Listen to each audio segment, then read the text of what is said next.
right? All Nike did for that is just take a song everybody knows and just put in new words. No creativity involved at all.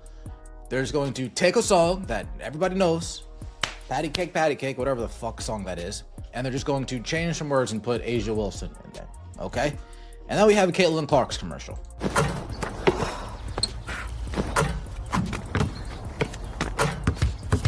Hey, Caitlin, can you make it from there?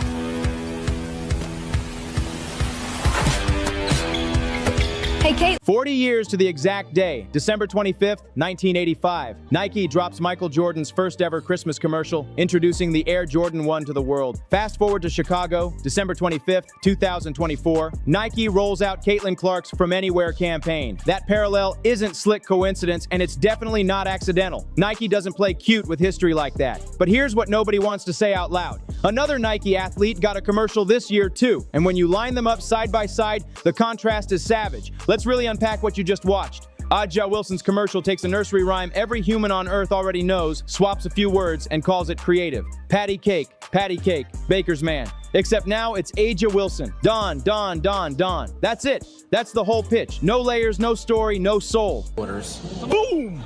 Hey, CaitlinClark look all over the place.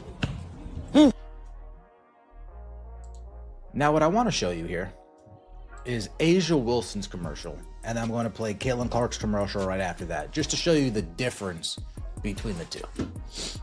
Let's take a look. AjaWilson's on top. Meanwhile, CaitlinClark's spot is loaded top to bottom with star power and detail. You've got Travis Kelce, Jason Kelce, Travis Scott, and even Saturday Night Live energy floating through the whole thing. Then it gets deeper. There are Easter eggs everywhere. Shout-outs to her AAU team, The Attack, with kids rocking those exact jerseys.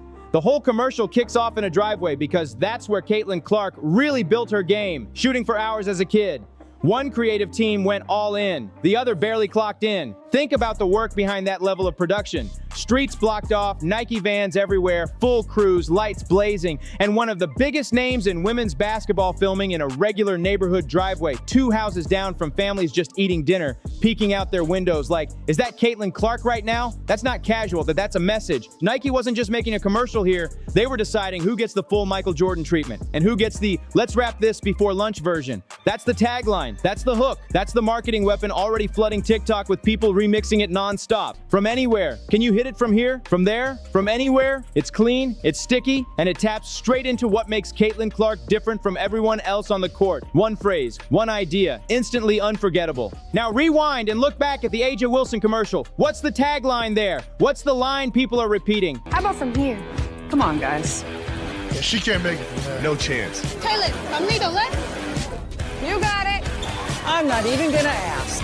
Hey, Caitlin from here might be impressive. Am I right? Whatever, Chet. From right here. From there.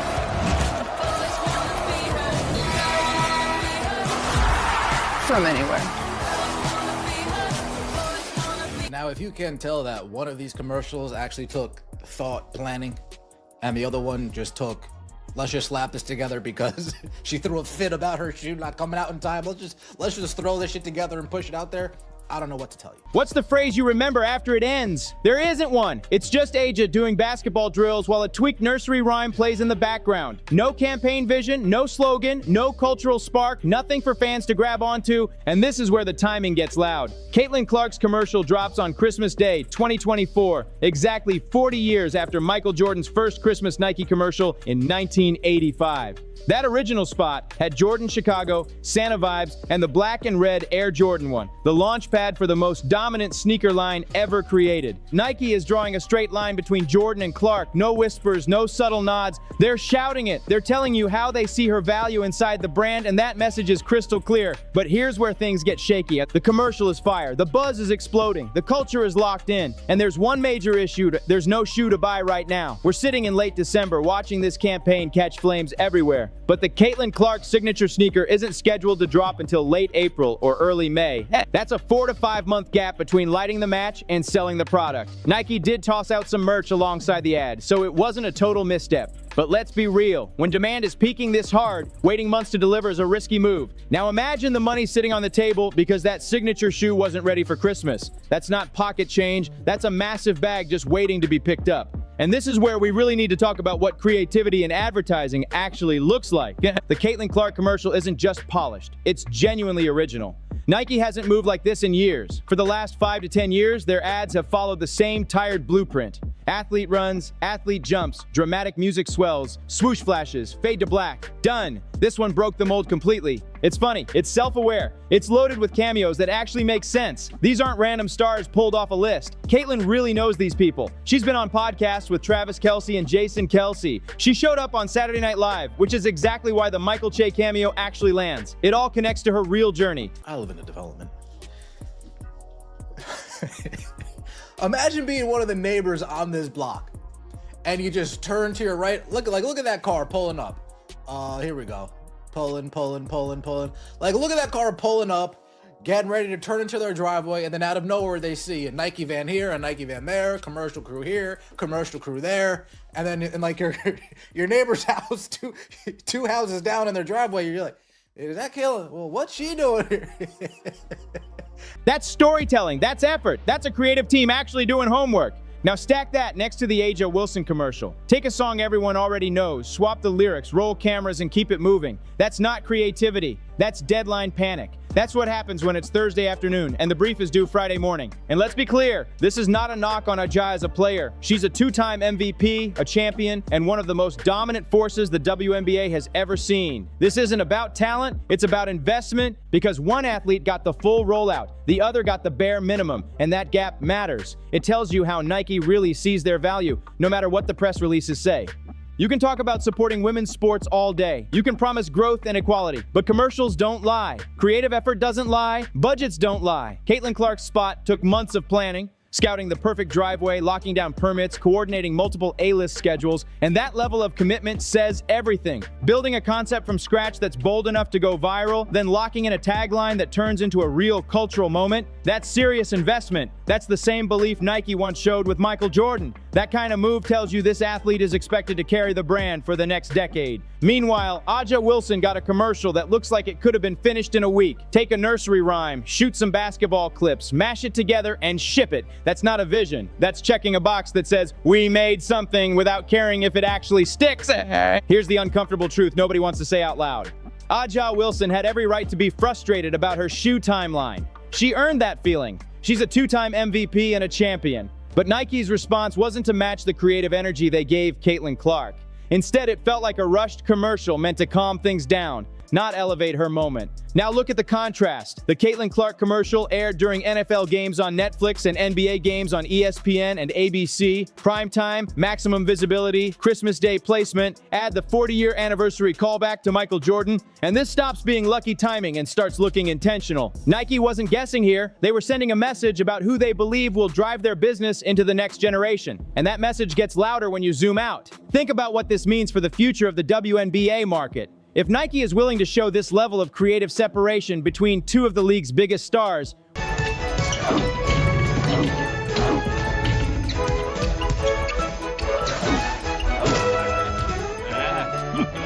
Think Air Jordan this season.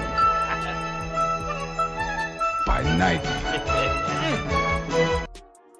Now, as you know, the CaitlinClark commercial aired during the football games on Netflix, aired during the basketball games on ESPN, ABC.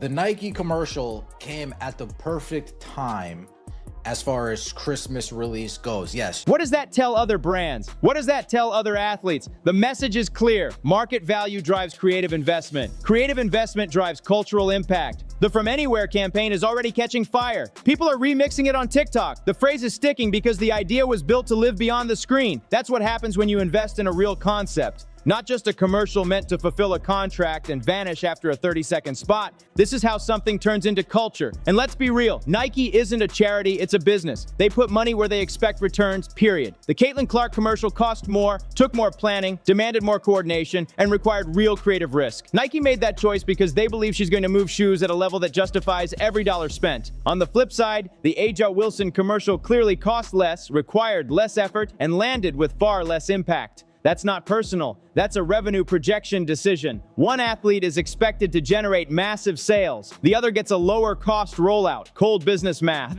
But here's where it starts getting messy for Nike. By making that gap so obvious, they've created a narrative problem they can't spin away. You can't say you're equally invested in all your WNBA athletes when the commercials look like they came from two completely different companies. You can't talk about growing women's basketball while clearly stacking all your chips on one name. The optics are rough, even if the business logic checks out. That imbalance is loud and fans see it. Now look at the timing. The CaitlinClark signature shoe isn't dropping until late April or early May. That's nearly 5 months of demand building from this commercial alone. If Nike plays it perfectly, that turns into a monster launch. But let's not ignore reality. They already left serious money on the table by missing the Christmas window. And worse, they've created a comparison that isn't going away. Every future WNBA Nike commercial is going to be measured against this one. That's pressure they created themselves. Now zoom out even further. Michael Jordan's first Christmas commercial in 1985 didn't just sell shoes, it launched a 40-year dynasty. The Air Jordan line now brings in over $5 billion a year. That's the history Nike is deliberately invoking by dropping CaitlinClark's ad on the exact same date. 40 years later, they're betting she's the next generational athlete who transforms their business. Time will decide if that gamble pays off. But one thing is already crystal clear. When you put these two commercials side by side, there's zero confusion about who Nike believes deserves the full creative push. And that decision is going to shape WNBA marketing conversations for years to come. Now zoom out even further, because this isn't just about two commercials. It's about the power structure behind women's basketball marketing. Nike isn't reacting to the WNBA moment, they're shaping it in real time. By choosing one face, one story, one slogan to push this hard, they're telling fans and sponsors who they believe moves the needle. And that creates a ripple effect. Other brands are watching this closely. Other players are watching this even closer. When one athlete gets the blockbuster rollout and another gets the budget version, it sets an unspoken hierarchy inside the league. That hierarchy doesn't come from stats alone. It comes from perceived cultural pull. This puts pressure on the rest of the WNBA ecosystem. As commercials they've dropped over the last 5 to 10 years, this CaitlinClark From Anywhere campaign seems to be the most creative that Nike has been throughout that time span. However, something was brought to my attention. 40 years prior, another superstar had a commercial for Christmas Day. 40 years. Players now aren't just competing on the court. They're competing for narrative, visibility, and brand confidence. If creative investment follows hype instead of performance, that changes how stars are built. And let's not forget the fans. Fans aren't blind. They notice when one athlete gets storytelling, humor, callbacks, and cultural placement, while another gets something forgettable. That perception feeds online debates, locker room whispers, and long-term brand loyalty.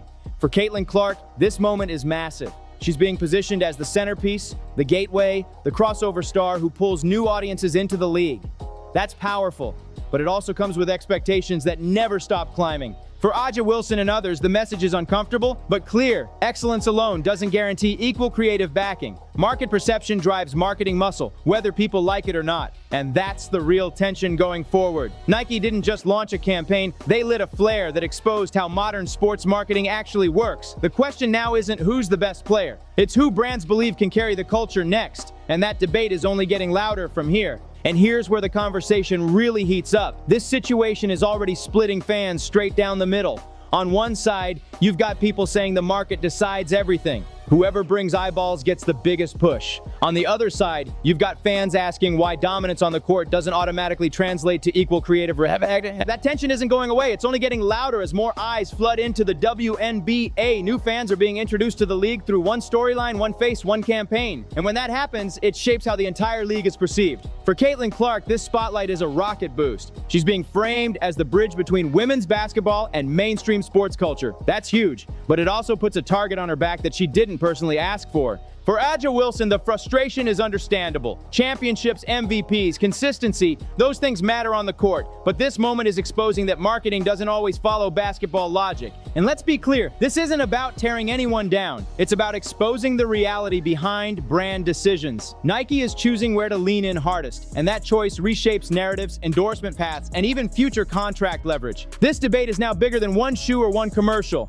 It's about how women's sports are packaged, sold, and prioritized. Brands talk about equality, but fans are learning to read between the lines. And moving forward, every campaign will be judged through this lens. Every ad drop will trigger the same question: who got the story and who just got screen time? That's the standard Nike just set. This moment isn't fading. It's becoming a reference point, a turning page in how WNBA marketing is discussed, dissected, and challenged. And once that door is open, it doesn't close quietly. So here's the real question for you. Is Nike right to go all in on one athlete while giving another a bare-bones creative push? Or should every top WNBA star get the same level of storytelling, no matter what the projected sales look like? That's not a small debate. That's a league-shaping question. Drop your thoughts in the comments and let it fly. And if you want more breakdowns like this, make sure you hit like, subscribe, and share this with someone who needs to see it. We're just getting started. I'll see you on the next one.